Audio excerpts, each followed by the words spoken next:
BP মেশিনের কাপ্পাটা হাতে লাগিয়ে দিন, স্টেথোস্কোপ কানে লাগাতে হয়। এরপর বিপি চেক করে ডক্টর বা নার্সরা আমাদের দুটো ডিজিট বলে দেন। অনেকেরই কোয়ারি থাকে কি আসলে এই দুটো নম্বর কি, চলো জেনে নেওয়া যাক। বা ডিজিটগুলো বোঝার আগে ইমাজিনারি গ্রাফগুলোকে ঠিক করে বুঝতে হবে। 3টে লাইনে গ্রাফ দেখতে পাচ্ছেন, আর pressure, machine cup pressure, pulse, beat, sound. এই পাম্প করে প্রেশারকে অনেকটা বাড়িয়ে নেওয়া হয় যাতে আর্টারির ব্লাড ফ্লো কমে যায়।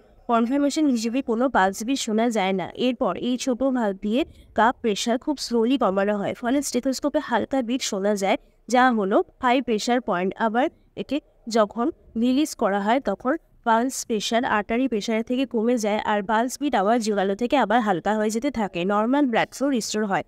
এই পয়েন্টকে বলা হয় লো প্রেশার পয়েন্ট। হতে আমরা দুটো ভ্যালু পেলাম। বড়, যা কিনা হার্ট কন্ট্রাকশনের ফলে পাওয়া যায়, তাকে বলা হয় সিস্টোলিক বিপি, আর ছোট ভ্যালু কিনা হার্ট রিল্যাক্সেশনের ফলে পাওয়া যায়, সেটাকে বলা হয় ডায়াস্টোলিক বিপি।